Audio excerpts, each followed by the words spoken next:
évangéliques étaient un événement, ça serait la fête de la musique, parce que la musique prend énormément de place dans leur culte, et surtout parce qu'ils sont jeunes. 50% des 500 000 évangéliques ont moins de 35 ans aujourd'hui. Et en plus, ils sont très pratiquants, ils vont au culte tous les dimanches, tous les mois. Et c'est vraiment ce qui a attiré mon attention au tout début de l'enquête. Alors bien sûr, comme la fête de la musique, c'est pas toujours très professionnel. Il y a des couacs, mais globalement l'énergie est positive. Si les évangéliques étaient une chanteuse, ça serait Céline Dion, parce que pour Céline, avant René, il ne se passait pas grand-chose. Et puis après René, ça a été le Titanic, Las Vegas. Pour les évangéliques, c'est pareil, il y a un avant et un après la rencontre avec Jésus-Christ. La conversion est au centre de leur vie et de leur vie spirituelle. On ne naît pas chrétien, on le devient, et cela suite à une rencontre personnelle avec Jésus-Christ.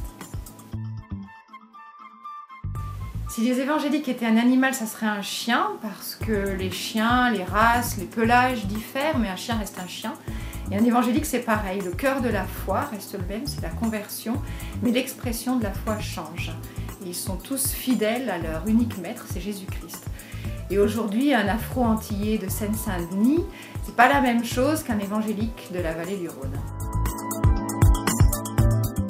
Si les évangéliques étaient un légume, ce serait le topinambour, parce que c'est une plante vivace et qui pousse dans des milieux arides.